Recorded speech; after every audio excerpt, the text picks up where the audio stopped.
Hey folks, Robbie in particular. Anyway, back to our nostalgizing for a moment. Anyway, I talked to this guy and he sounded just like us. He had a great personality, he was smiley, he laughed a lot, he was friendly, really laid back. Um, didn't act like it was an inconvenience at all to just chat the day away with him. But he's desperate to leave that place. I mean, he didn't sound like he was, from what I could gauge, he was not as desperate as we were, Robbie, to get out of there. But you could tell he wants out. Just the lack of options for a major and different reasons. I think he is getting ready to start his junior year, so he's actually survived 4 semesters at that place. So I wasn't sure what to advise him, but all I could think of was I said the summation of what I told him was, I believe me, I know where you're coming from. I understand 100%. I despised while I was there, other than my friendship with Robbie and what we were able to do together and have fun and meeting. That was the way we met, was there.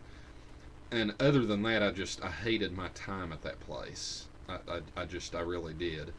Um, but I told him, I said, just think about this though. This is all I would say.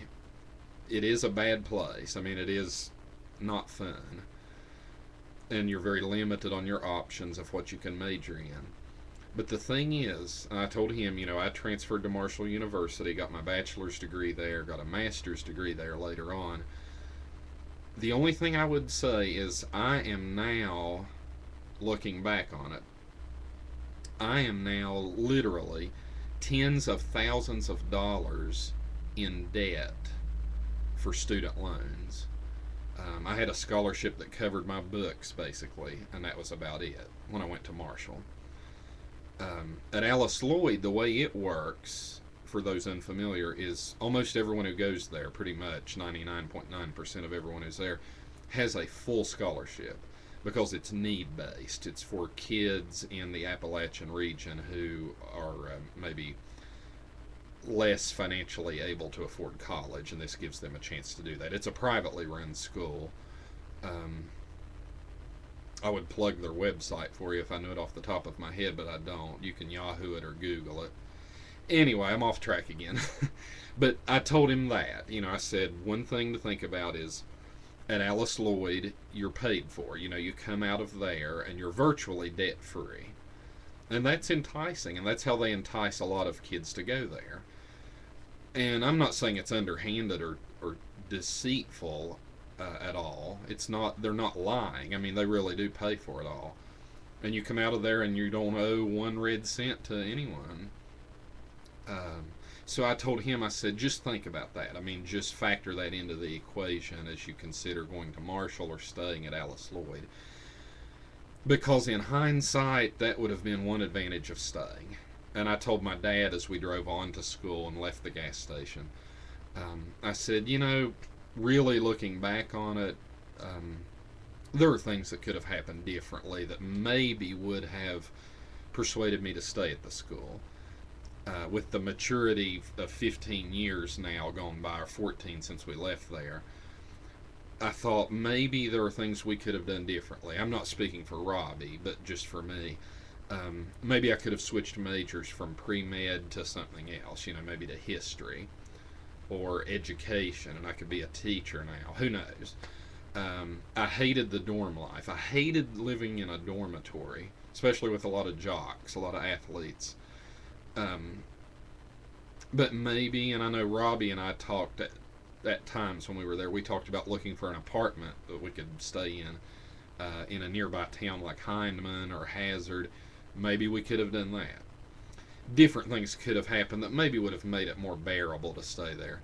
Maybe if we had lived a more individualistic lifestyle where we sort of did our own thing and had the kinds of college fun that a lot of people have, that Robbie and I in college really did not have. We really didn't do that much. We were quote unquote good kids. We didn't drink, we didn't smoke, we didn't do drugs, we didn't even have sex. Honestly, in college, I mean, we were as pure as the wind driven snow of Pippa Passes, Kentucky. But maybe those things would have made it more bearable. Anyway, I'm just random stream of consciousness thinking here. But so Dad and I got to the college. We parked the car. The gates were open. Robbie, you know the gates at the end of campus at each end? They were open. So we thought, cool. Because we had wondered, it's summer break. It was a Sunday. We thought we may get there and the gates are closed. This college campus has gates at each end that close when the curfew is up. And once the curfew arrives for the kids who go to school there, the gates close and lock until sometime in the morning, and you're out. If you're out of the campus. You can't get back in. And there's hell to pay for you if you break curfew. So anyway, we got there and parked the car and just walked the campus, which is not big. That's not a large area. But we walked the campus. We just strolled from one end to the other. Robbie, you'll be able to envision this, but we parked at the parking lot that's at I think it's called the Grady Nutt Athletic Complex. We parked there and walked from Grady Nutt on that side of Caney Creek, walked towards Howard Hall, where I stayed, the dorm where I stayed.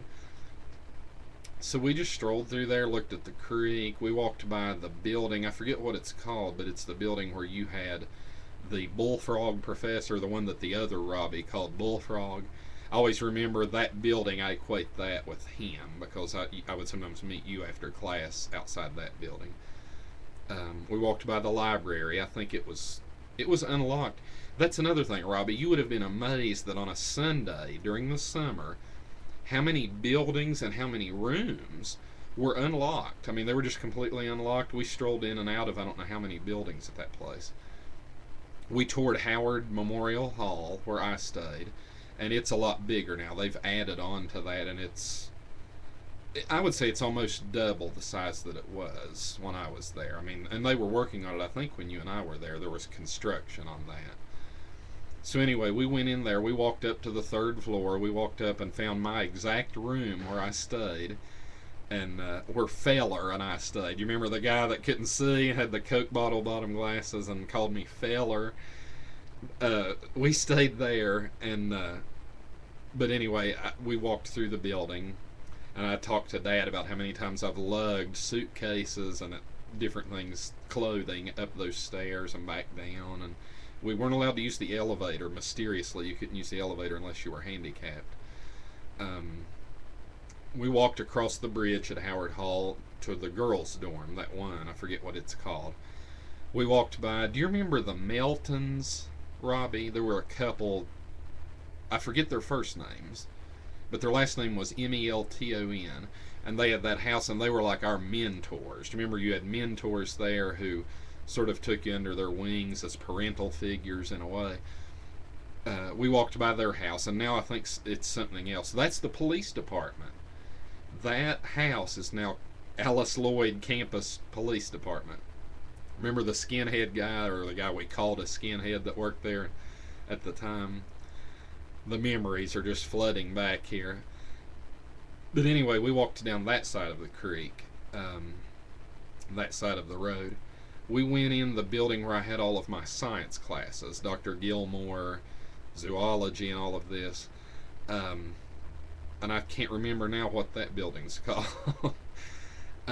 So we continued walking and went in the Hunger Den, the cafeteria, and that was actually an area that was locked. I mean, you could go in the building, but you couldn't go in the cafeteria specifically. It was locked.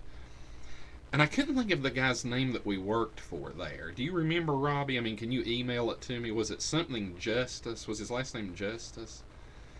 But anyway, in the 3rd part, this is going into, I can tell, 3 parts now, this video. Robbie, in the next video, I'll go into more detail about, do you remember the time that the Hunger Den manager tried to call us in on Christmas break to work in the Hunger Den? Do you remember that? Let me go into that a little bit farther on the 3rd and hopefully final part of this Alice Lloyd video. See you in a sec.